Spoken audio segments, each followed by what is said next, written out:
अब इससे आगे दोस्तों हम इसके जो फेस है इसका चैम्बर का, इस पे एना बॉन्ड लगा के लेंगे, क्योंकि दोस्तों ये जो वाला जो मॉडल है CT100B, इसके अंदर कंपनी से ही इसका पैकिंग नहीं आता, ये बिना पैकिंग के ही फिट होके आता है, सिर्फ बॉन्ड लगा के कंपनी इसको पैक करके देती है। तो यहाँ हम इस पे बॉन्ड लगा के लेंगे। ओके दोस्तों, हमने इस पे बॉन्ड लगा दिए, लेकिन आप अभी देखोगे कि जो एक्स्ट्रा सी बॉन्ड अंदर की तरफ जा रही है, इसकी जो अंदर की तरफ है इसको अपन हाथ से कुछ इस तरह से फिंगर से क्लियर करके लेंगे। जब फेस इसका अपन मिला देंगे तो इसके अंदर बहुत सारी बॉन्ड एक्स्ट्रा सी निकल के आएगी, वो अंदर वैसे ही निकल जाएगी, बहुत सारी रह जाएगी। तो अभी अपने को इसको साफ करके लेना है कुछ इस तरह से अंदर की साइड से, क्योंकि बाहर अपन हाथ से करके ले सकते हैं, लेकिन अगर अपन ने फेस इसका पैक कर दिया है, दूसरा सेकंड वाला चेंबर इसके अंदर इंस्टॉल कर दिया है, देन अपन इसको अंदर से साफ नहीं कर सकते। इसके कोई भी दूसरे साइड इफेक्ट नहीं है कि अपने को थोड़ी बहुत यहाँ लगी रह गई तो अपना इंजन नुकसान हो जाएगा, ऐसा करके कुछ तो ऐसी कोई सीन नहीं है। लेकिन मैं थोड़ा सफाई के हिसाब से थोड़ा साफ करके ले लेता हूँ। अब दोस्तों कुछ इस तरह का चेंबर इसका सेकंड चेंबर है। एना बॉन्ड हमें एक ही चेंबर पे लगानी है, किसी दोनों चेंबर पे नहीं लगानी, क्योंकि एक पे ही जो एना बॉन्ड होती है वो फेस मिलाने के बाद बाहर को निकल जाएगी और दोनों चेंबर को फुलफिल कर देगी। तो एक ही फेस पे अपने को ये लगा के लेनी है। अब ये वाला बैरिंग जो इसका है अपने को यहाँ पे लगा के लेना है, जो मैंने पहले निकाल के रखा था। और ये जो लास्ट वाला साउंड आपने सुना, ये इसका कंफर्मेशन साउंड है कि इसकी फिटिंग एकदम प्रॉपर है। जो सेकंड वाला जो चेंबर है इसके अंदर जो ये वाला बैरिंग लगा है, इसको भी अपन कुछ इस तरह से 10W30 या 20W40 से अपन इसको लुब्रिकेट करके ले लेंगे और इसको करता है भी साइड। और बॉन्ड अपन ने लगा दी है तो सिंपली अपन इसका फेस इससे मिला देंगे। इसके अंदर अपना कोई भी पार्ट बाकी नहीं रहा है दोस्तों, सारी चीजें अपन ने जो इस चेंबर के अंदर फिटिंग होती है वो अपन ने कर दी है। इसको आप यहां से क्लियर जरूर करके ले लेना, यहाँ पे कोई भी पुराना पैकिंग रहना नहीं चाहिए इसके फेस पे, इससे फिर ऑयल लीकेजिंग की बहुत सारी दिक्कत आती है। तो इस चीज का आप खास ध्यान रखें कि यहाँ पे पुराना कोई भी पैकिंग या बॉन्ड एक्स्ट्रा से लगा ना हो, तो इससे आपकी गाड़ी में जो भी इंजन ऑयल लीकेजिंग की दिक्कत आती है मेन चेंबर में, वैसे ही इसका कंपनी से पैकिंग नहीं आता है, सिर्फ बॉन्ड के हिसाब से कंपनी पैक करके देती है। फेस इतना अच्छा है इसका, वैसे ही इसमें पैकिंग नहीं आती है, तो इसकी सफाई का आप खास ध्यान रखिए, वरना यहाँ से आपको लीकेजिंग की दिक्कत पूरी आने वाली है। तो दोस्तों यहाँ पे एक बड़ा डाउल लगता है कुछ इस तरह का, ये सिंपली यहाँ पे लगा के लेना है कुछ इस तरह से। ये लग चुका है और ये वाला फेस अपन ने क्लियर कर दिया है और नीचे को अपन ने बॉन्ड भी लगा दिए। इसके अंदर और कोई फिटिंग बाकी नहीं है, तो हम कुछ इस तरह से इसको मिला के लेंगे। लेकिन उससे पहले दोस्तों यहाँ पे थोड़ा सा अपन लुब्रिकेट करके लेंगे, फिटिंग एकदम प्रॉपर तरीके से हो जाए, और कुछ इस तरह से इसको मिला देंगे हम। जैसा आपने देखा दोस्तों, बिना ठोके इसको फिट करने का मजा ही कुछ अलग है, क्योंकि सारी चीजें प्रॉपर होगी तो ये आसानी से एकदम प्रॉपर तरीके से पैक हो जाएगा बिना ठोके। तो इसको चेंबर को ठोकना नहीं है दोस्त, इतना ध्यान रखना है। हाँ, अगर कोई डाउल फंस रहा है तो नॉर्मली आप कुछ इस तरह से साइड में मार के इसको फिक्स करके ले सकते हैं। तो इससे आगे दोस्तों कुछ इस तरह के इसके चेंबर के सारे बोल्ट है मेन चेंबर के। तो इससे आगे दोस्तों कुछ इस तरह के इसके मेन चेंबर के बोल्ट है। तो ये जो 3 बोल्ट आप देख रहे हो ये एक साइज है इनका, और ये जो बाकी के 7 बोल्ट आप देख रहे हो इनका साइज बराबर है। तो ये जो बड़े वाले 3 बोल्ट है ये हमें यहाँ लगा के लेने। एक बोल्ट अपना यहाँ पे लगेगा जैसा आप वीडियो में देख रहे हैं, सेकंड वाला यहाँ पे, देन थर्ड वाला दोस्तों यहाँ पे। ये जो बड़े बोल्ट है तीनों यहाँ लगेंगे 1 2 3। ओके, बाकी 7 बोल्ट अपने ये 8 नंबर बचते हैं अपने पास। तो एक एक करके हम सारी जगह ये लगा के लेंगे। इनका साइज सबका बराबर है, तो इनमें कोई कंफ्यूजन नहीं है कि आपको कौन सा बोल्ट कहाँ लगाना है। 1 बाय 1 करके आप जहां भी जगह देखें इसकी वहां पे लगा लो। अब इनको अपन टाइट करके लेंगे दोस्तों।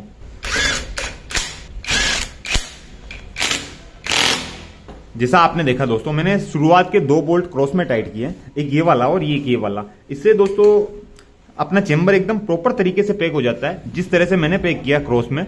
इससे चेंबर क्रैक नहीं होता है और अपनी लीकेजिंग वाली भी दिक्कत इसमें कोई आती नहीं। अब इसके बाकी की जो सारे बोल्ट हैं उनको हम टाइट करके लेंगे। अगर आप किसी गन से कर रहे हैं तो इनका टॉर्क अपने को मीडियम रखना है, इतना हाई टॉर्क से इनको टाइट नहीं करना है। इनके थ्रेड एल्यूमिनियम के हैं तो वो खराब होने के चांसेस होते हैं, तो अपने को इस चीज का ध्यान रखना है कि अपने को इनमें ज्यादा टॉर्क नहीं लगाना है।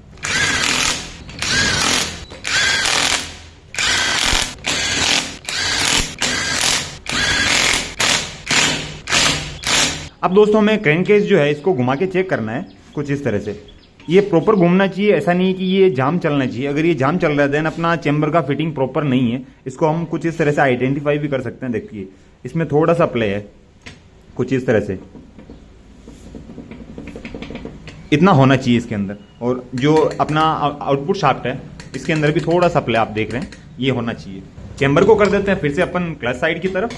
इस तरह से। मेरा थोड़ा उल्टा होगा लेकिन आपको दिखाने में ये थोड़ा ज़्यादा बेटर है। किक स्प्रिंग बिठा के लेना है, तो उसके लिए हम किक शाफ्ट इसका कंप्लीट कर लेंगे।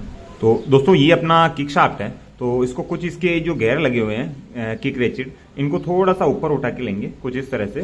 देन हम यहाँ पे थोड़ा सा लुब्रिकेट करेंगे इसको, जिससे ये एकदम प्रॉपर तरीके से काम करे। लुब्रिकेट हमने कर दिया दोस्तों, तो सिंपली इसका कुछ इस तरह का एक वॉशर लगता है ऐसा, जैसा आप स्क्रीन में देख रहे हैं। तो इसको यहाँ लगा के लेना है।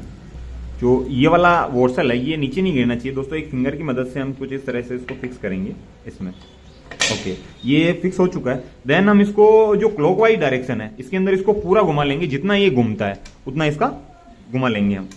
तो कुछ इस तरह से मैं ये पूरा घुमा लेता हूँ। अभी देखिए आप दोस्तों, ये वाला जो गेयर है अपना, इसका जो किक रेचिड वाला, ये एकदम फ्री है। अगर ये पूरा नहीं घुमाएंगे हम तो ये कुछ इस तरह से नॉइस करने लग जाएगा। ये एकदम फ्री हो गया है, अभी कोई नॉइस नहीं है, और ये इसका प्रॉपर टाइमिंग है। हमने क्या किया है कि इसको सिर्फ क्लॉकवाइज डायरेक्शन में पूरा घुमाया है, जितना ये घूमता है। तो दोस्तों जैसा आपने देखा, इसका जो किक का टाइमिंग का है वो बहुत ईजी है, जैसा मैंने आपको दिखाया। अब क्या करना है, सिंपली हमें किक शाफ्ट इसका बिठाना है। ये भी मैंने बजाज का जेन्युइन परचेस किया है, 26 के आसपास इसकी लिस्ट है। ये जो हिस्सा है इसका, ये नीचे को रखना है, और ये जो कट वाला हिस्सा है ये मैं किक शाफ्ट के यहाँ पे एक फिक्स होल बना होता है, इसमें फिक्स करना है, जैसा आप वीडियो में देख रहे हैं कुछ इस तरह से। ओके ओके, तो ये हमने इसमें लगा दिया है। कुछ इस तरह का एक प्लास्टिक का बूश होगा, वो हमें कुछ इस तरह से लगा के लेना है कि ये स्प्रिंग के पूरा अंदर चला जाए, और ये वाला जो कट है ये अपना इस कट में फिक्स हो जाए कुछ इस तरह से यहाँ पे। तो ये एकदम प्रॉपर हो चुका है। अब दोस्तों हमने पूरा इसको क्लॉकवाइज पहले ही घुमा के रखा है, तो सिंपली क्या करेंगे हम, इसका जो ये वाला हिस्सा है स्प्रिंग का, ये इस चेंबर के अंदर इसका फिक्स जगह है ये, तो यहाँ पे फिक्स करना है कुछ इस तरह से। तो ये हम हाथ से कर सकते हैं, इतना इसमें फोर्स नहीं लगाना होता है। तो इसमें किसी टूल की वैसे नीड होती नहीं है। बाकी अलग अलग लोग अलग अलग टूल बना के रखते हैं फिटिंग के लिए। आप इसको किसी टूल से भी बैठा सकते हैं और अपने हाथ से भी इजीली, जैसे मैंने आपको दिखाया है। दोस्तों कुछ इस तरह का इसका की है, जैसा आप देख रहे हैं इसकी रोटर प्लेट का, क्रैंक केस का ये यहाँ का की है। तो ये जो की है इसको यहाँ पे लगानी है, इसका फिक्स जगह बना है कुछ इस तरह से, जैसा आप देख रहे हैं। ये वाला यहाँ लग गया है। अब क्या करना है दोस्तों, ये वाला जो गरारी है इसका दो तरह का गरारी है। हमें कौन सा बैठाना है, जो सीधे टीथ है जिसके, क्योंकि अपना ऑयल पंप का गेयर इसका नीचे को है, तो ये वाला यहाँ पे काम भी नहीं करेगा इसके अंदर, ये फुलफिल इसको नहीं करेगा। अपने को ये वाला गरारी बिठाना है जो इसको फुलफिल कर दे, जैसा आप देख रहे हैं। तो इसको आप दोनों साइड से किसी भी साइड बिठा के ले सकते हो। कुछ इस तरह से मैं ये बिठा के लेता हूँ, और जो अपन ने क्रैंक केस के अंदर की लगाया, जैसा यहाँ पे आप देख रहे हैं, इसमें इसको फुलफिल करना है, और इजीली ये हो जाएगा। जैसा आपने देखा बिना ठोके होता है ये भी, इसको भी किसी भी आइटम से ठोकना नहीं है। सेकंड अपना ये जीपीटी गेयर हो गया इसका, तो ये भी हम इसी जगह लगा के लेंगे जहाँ पे हमने क्रैंक केस के ऊपर जो की लगाया था, जिसपे ऑयल पंप का गेयर जो नीचे वाला बिठाया था, सेम उसी की पे ये दोनों गेयर लगने वाले हैं। तो इनको भी कुछ इस तरह से हम बिठा के लेंगे। ये भी फिक्स हो चुका है दोस्तों। अब इससे आगे की फिटिंग की अपन बात कर लेते हैं। तो ये वाला वॉर्सल में इनपुट शाफ्ट में यहाँ पे लगा के लेता हूँ। अब दोस्तों कुछ इस तरह का बूस है, ये अपना इनपुट शाफ्ट में इस वॉर्सल के ऊपर इस तरह जाएगा यहाँ पे। तो कुछ इस तरह का इसका ऑयल फिल्टर है, जो सिंपली हमें इसके कट में कुछ इस तरह से फिक्स करना है। ये अपनी प्रॉपर जगह ले लेगा। इसकी इंस्टॉलेशन बहुत ईजी है, जैसा मैंने आपको दिखाया, बस लेके डालना है। तो दोस्त गेयर शाफ्ट फिट करने के लिए सिंपली इसके ऊपर थोड़ा सा अपन 20W40 डाल देते हैं, जिससे ये बढ़िया से लुब्रिकेट हो जाए। देन इसकी फिटिंग अपन करते हैं। जैसा आप देख रहे हैं ये इजीली इसके अंदर जा रहा है, इसको बिल्कुल ठोकना नहीं पड़ा मुझे, और जैसा आपने देखा प्रॉपरली फिक्स हो चुका है। अब यहाँ से अपन इसके गेयर लग रहे हैं या नहीं लग रहे हैं ये अपन चेक कर सकते हैं कुछ इस तरह से। अब क्या करेंगे दोस्तों, सिंपली हमें कुछ इस तरह का इसका क्लच का कटोरा को सिंपली इस जगह पे रख देना है, और ये अपनी जगह ले लेगा। तो दोस्तों इसको फिक्स करने के लिए इसको बिल्कुल नहीं ठोकना है। इसको फिक्स करने के लिए सिंपली इसको दोनों साइड अपन हिलाएंगे, तो जैसा आपने देखा ये अपनी जगह ले लेगा। इससे आगे दोस्तों कुछ इस तरह का एक वॉशर लगता है, तो ये हम सिंपली इसको अपन दोनों साइड से बिठा के ले सकते हैं। इसमें कोई फिक्स नहीं है कि अपने को किसी एक साइड से बिठाना है, तो मैं कुछ इस तरह से इसमें डाल के ले लेता हूँ ये वॉशर। इससे आगे दोस्तों इसकी फिटिंग के अंदर मैंने क्लच सेंटर और क्लच हब के अंदर एक क्लच प्लेट और एक प्रेशर प्लेट करके सेट किया है। इनका इंस्टॉलेशन एकदम इजी है। जैसे फॉर एग्जांपल मैं आपको थोड़ा सा दिखा देता हूँ कि अपने को जैसे ये इसका क्लच प्लेट लगाया अपन ने, तो अब सिंपली अपन इसका एक प्रेशर प्लेट यहाँ लगा के लेंगे और एक क्लच प्लेट। मैंने इनको लुब्रिकेट भी किया है बारी बारी से, तो ये भी आप करके लें। ओके, अभी एकदम प्रॉपर हो चुकी है। देन इसको इसमें फिक्स करना है अपने क्लच कटोरे के अंदर। लेकिन दोस्तों इनका जगह इतना नहीं होता है कि यहाँ से हाथ से स्लिप होने का पूरा वो रहता है। तो ये 2 बोल्ट 8 नंबर लगा देने इस पे। देन इसको आप कुछ इस तरह से पकड़ के थोड़ा सा हिला के इसके अंदर फिक्स करके लें। इसके अंदर आपको एक चीज का ध्यान रखना है दोस्तों कि इसके अंदर स्लीपर क्लच दिया होता है, तो एक जो क्लच प्लेट ऊपर वाला है अपना, वो यहाँ पे अपने को फुलफिल करके लेना है कुछ इस तरह से।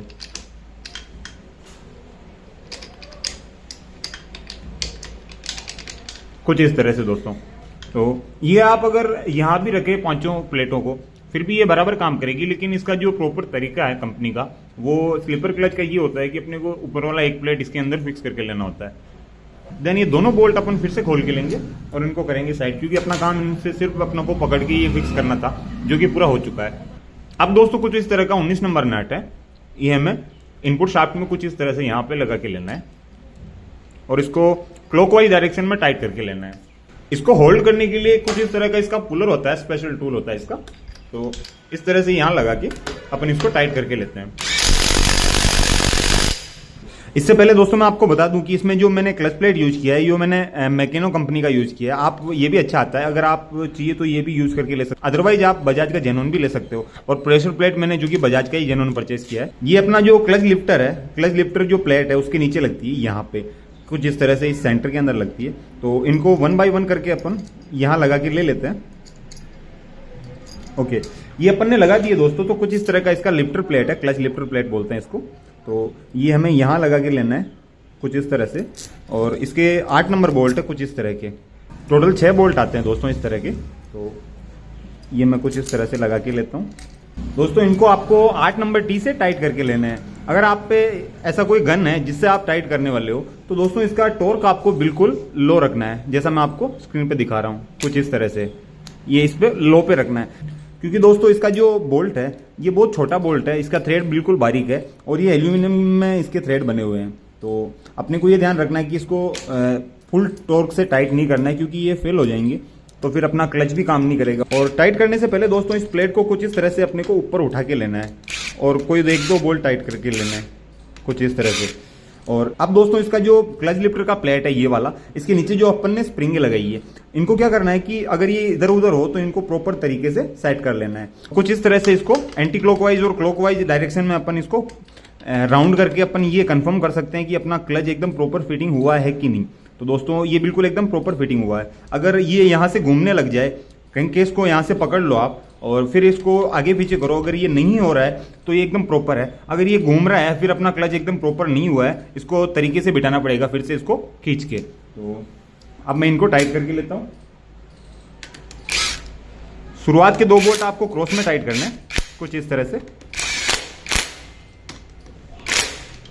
अब बाकी बोल्ट आप डायरेक्ट टाइट करके ले सकते हो।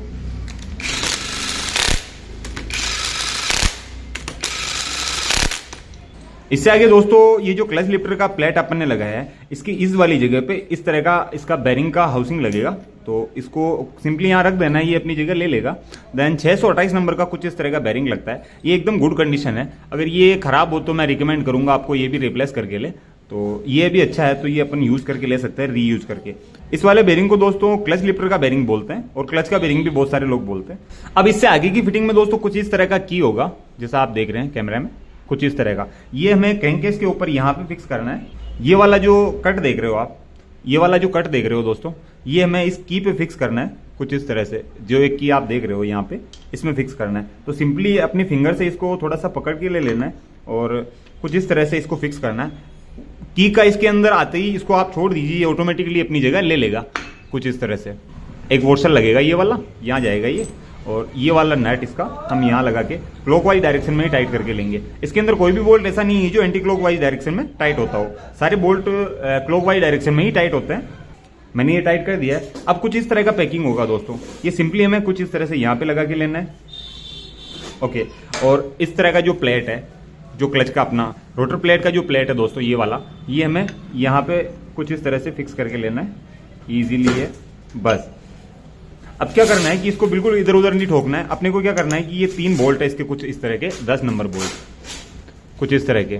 तो ये बोल्ट हम यहाँ एक एक तीनों जगह लगा के लेते हैं। बोल्ट तीनों हमने लगा दिए हैं, तो सिंपली थंब की मदद से इसको ऐसे प्रेस कर लेना है। अब दोस्तों इनको अपन टाइट करके लेंगे। तो मैं इनको टाइट करके लेता हूँ। जैसा आप देख रहे हैं इजीली टाइट हो चुके हैं। अब दोस्तों इसका जो क्लच कवर है ये वाला, इस पे ये वाला सील हमें रिप्लेस करके लेना है। ये मैंने नया डाल के लिया है, इसको ग्रीस करके बढ़िया। और ये वाला रोड जो है ये हम यहाँ से इसके डाल के यहाँ पे डाल के लेते हैं। और क्लच कवर के अंदर और कुछ नहीं लगता है दोस्तों, इसका क्लच का ठेसी लगेगा। उसके लिए दोस्तों थोड़ा सा ग्रीस लेना है फिंगर पे और ठेसी पे कुछ इस तरह लगा के लेना है। अगर ज़्यादा हो तो यहाँ पे भी लगा के ले सकते हो। तो कुछ इस तरह से इसको इसमें फिक्स करना है। ये दोस्तों गिरे ना, इसके लिए हमें ये ग्रीस लगा के लेना पड़ता है। क्योंकि दोस्तों इस पे जब हम ग्रीस नहीं लगाते हैं तो जब इसकी फिटिंग अपन करते हैं तो बहुत बार ये होता है कि ये स्लिप होकर नीचे गिर जाती है, जिससे हमारे क्लच कवर हमें फिर से खोलना पड़ता है, क्योंकि इसके बिना क्लच नहीं आएगा इसका। तो कुछ इस तरह से ये हमें करके लेना है। इसके अंदर और कुछ नहीं लगता है, क्लच कवर को करता है अपन साइड। कुछ इस तरह के 2 डाउल देखने को मिलेंगे आपको। तो इन्हें एक यहाँ पे लगाना है दोस्त, और दूसरा डाउल हमें यहाँ लगा के लेना है। जब यहाँ तक की फिटिंग अपनी हो गई है दोस्तों, तो इससे आगे हम इसका पैकिंग लगा के लेंगे। जैसा आप देख रहे हैं इसका फेस एकदम अच्छा है, तो यहाँ पे हमें एनाबॉन्ड की कोई नीड नहीं है दोस्तों। बिना एनाबॉन्ड के भी अपन ये फिट करके लेंगे तो भी अपना कोई ऑयल लीकेजिंग नहीं होगा। कुछ इस तरह का ये वाला पैकिंग हमें यहाँ बिठा के लेना है। इस पे फेस एकदम बढ़िया है, तो बॉन्ड की कोई वैसे नीड है नहीं। अगर आप लगाना भी चाहो तो यहाँ पे लगा के ले सकते हो एक साइड में, इसमें कोई इश्यूज नहीं आएंगे आपको। थोड़ा कम ही लगा के ले।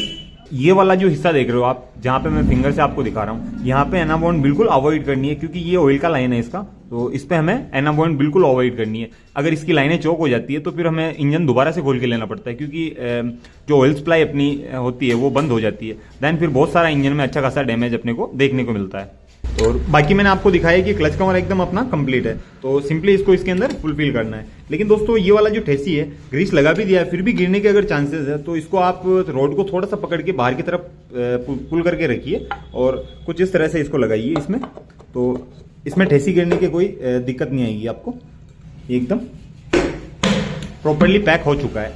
इससे आगे आते हैं कुछ इस तरह के 8.5 नंबर बोल्ट। तो ये 1 बाय 1 करके लगा के लेंगे हम। ये सारों का साइज एक बराबर है, तो इसमें कोई आपको कंफ्यूजन वाली दिक्कत नहीं आनी चाहिए कि सर इसको यहाँ लगाएं, बोल्ट कौन सा कहाँ पे लगाना है। कोई सा भी बोल्ट आप कहीं पे भी लगा के ले सकते हो। ये सारे बोल्ट इसके अंदर फिक्स हो जाएंगे। तो इन बोल्टों को हम टाइट करके लेते हैं। तो सिंपली मैंने जैसे आपको हर बार बताता हूँ मैं कि शुरुआत के 2 बोल्ट हमें क्रॉस में टाइट करने हैं। तो एक बोल्ट मैंने यहाँ टाइट किया है, तो दूसरा मैं ये वाला इसका टाइट करके लूँगा। बाकी मैंने 2 बोल्ट कर दिए हैं, तो मैं सारे बोल्ट जो है वो 1 बाय 1 करके मैं टाइट करके लेता हूँ।